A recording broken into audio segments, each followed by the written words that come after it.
Ashton, and today I'll be teaching you guys how to make a freshly baked brioche bun. So the first thing we're going to do is we're going to need some milk, and with the milk I need 300 grams.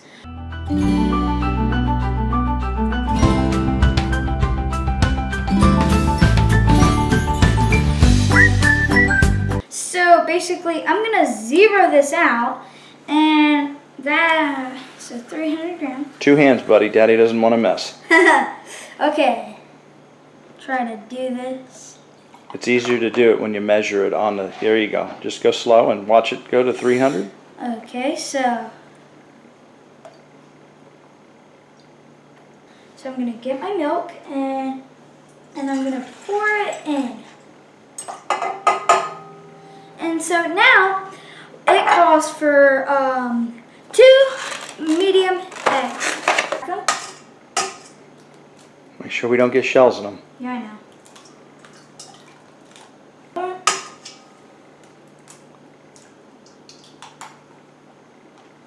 Now that I have that. So now basically what we're going to do now is we're going to gently put this in. We're going to lock it. And then we're going to come over here and we're going to stir it onto foil. So basically now we're going to mix it until it's done. So it's about done. So I think we're probably going to go ahead and put it on 0 for right now. Okay, so now we're going to move on to the next thing. The next thing is flour. So it calls for 500 grams of flour.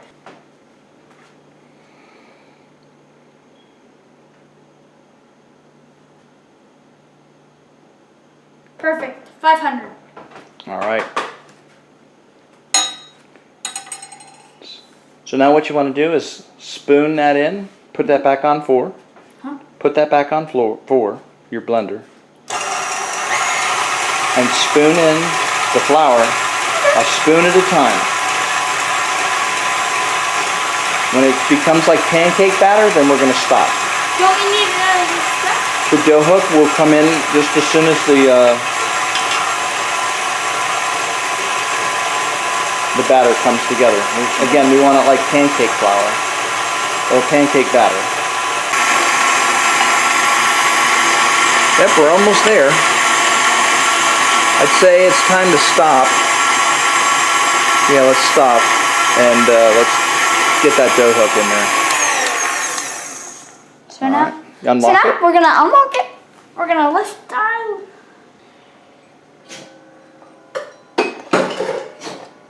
Same thing. Push up and twist. Yep. You got it right? Let me check it. Not coming up. Okay, good deal.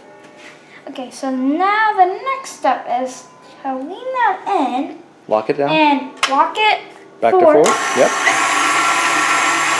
And then now we're going to start putting the milk on. Alright. Well, we'll see you guys back here in just a few minutes as soon as we get this flour incorporated into there and make a nice gooey mess in the bowl.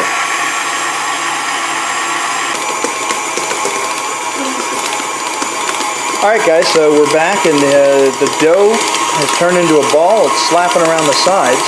I think it's time to turn that thing off, Ashton, and let's start measuring out the rest of the ingredients. Okay guys, so now we're going to put 20 grams of water into this bowl. So, and just let you guys know, it's warm water. We're going to try to proof the yeast. Perfect, 21. So now that we have 21 grams, we're going to put that aside and basically I'm just going to get my rag, wash that off. So now I think we'll be putting this into this, right? Yep, and get your yeast now. So first thing. Not yet. You want to get the yeast and we want to proof that. Okay, so now I'm just going to get a spoon. So now that we have 6 grams of yeast, now we're going to go back and we're going to zero it out again. So now it calls for 15 grams of sugar. So we're going to just get our sugar. Whoa, perfect. 16 right on the spot. All right, zero it out again. Time for the salt. No. Can I use this for the salt? You can. Okay. So Or now just we're going to put our sugar aside. Zero it out again. So first salt, it calls for 8 grams. So 8 grams probably won't be a lot. try that. That's probably going to be 8 grams.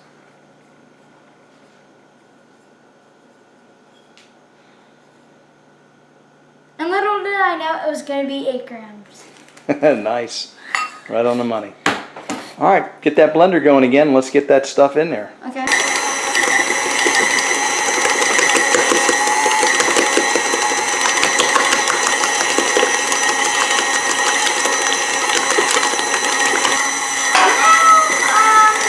So at this point, you're just going to go ahead and let it run. And you got to sit here, and you're going to have to run this guy, believe it or not, for 15 minutes. Now the good news is this is a very loose dough. Right. And this is a KitchenAid mixer. And if you use traditional bread flour doughs that are much denser, you'll burn out your KitchenAid. Right. So it's actually okay to run it for 15 minutes. But at this point, we'll see you guys back here in 15 minutes. Hey guys, all right, so it's been 15 minutes now, and we can shut the KitchenAid down. And we're gonna lift the dough hook. We've got a really nice, silky, doughy, sticky batter. And that's pretty common for a brioche. So just take that off of there. And now it's definitely a good idea to grease your hands, the workspace, as well as your tool. And we're not going to grease this right here. There's all that butter that's in there, but we just don't want it sticking to the surface. So get all this down, take this out. It's like absolute glass.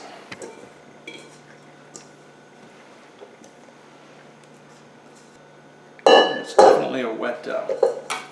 So take it, fold it over a couple times.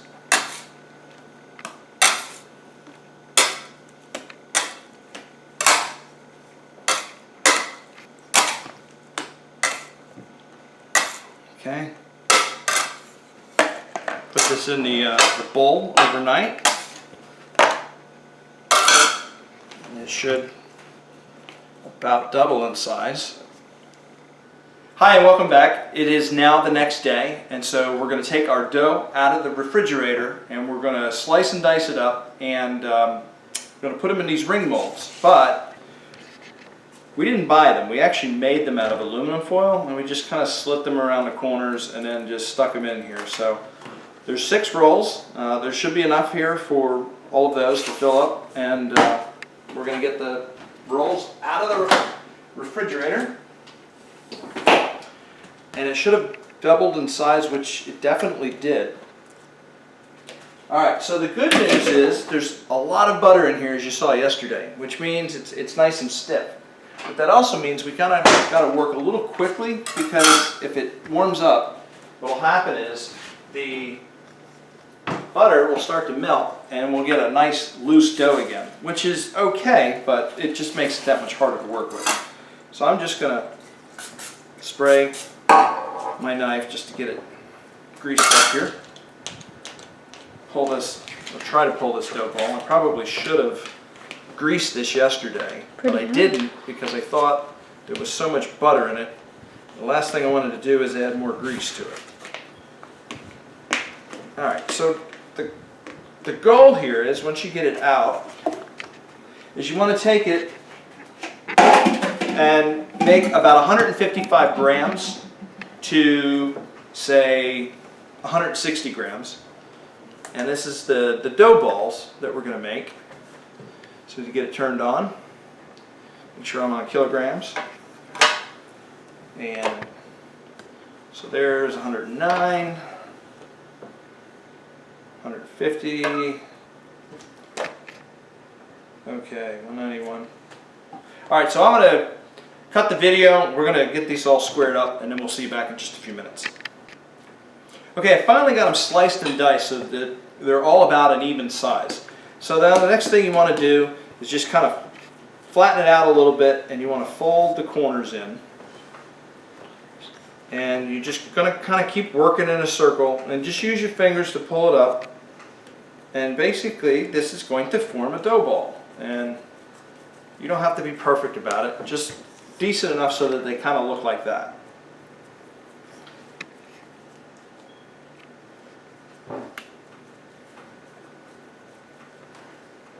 You can do it on your hands, you can do it on the counter. Point is, as long as it looks like a dough ball, stretched out. A water balloon.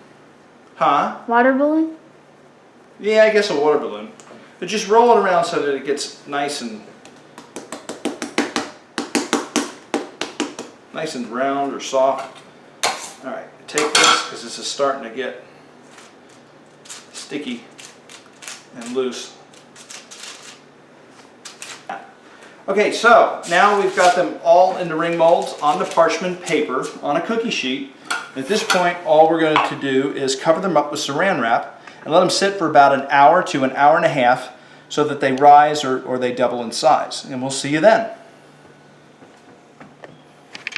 Hey guys, I'm back here in my office and I'm trying to do the video edits for this movie, and I just realized that I may have made a mistake earlier by teaching my son to format the audio card on the camera to help out.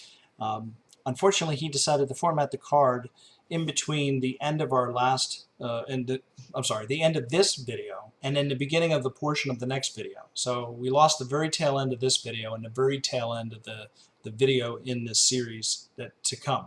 So the way that these rolls were finished, I just wanted to let you guys know real quick. We baked them in a 375-degree oven, and they went in for about 25 minutes. The goal here is not get the internal temperature of the buns more than 200 degrees, and you want it a little more than 195. And that keeps it nice and moist inside and not too dry. The other thing to keep in mind is that we used 2 egg yolks, and we used a little water to break that up, and we used that as an egg wash on the top of the rolls. And then we seasoned 2 of them with poppy seeds, 2 of them with sesame seeds, and half of those sesame seeds I've toasted, so they're mixed out there. And then the other 2 rolls are just absolutely plain. The only other thing that I think you needed to know was that we let the rolls in that video where we just left off rise for about an hour and a half. Now this is going to depend on your climate, your altitude, how hot it is in your house. So basically almost doubled in size, or close to that. And then when you stick them in the oven, they'll continue to rise even more.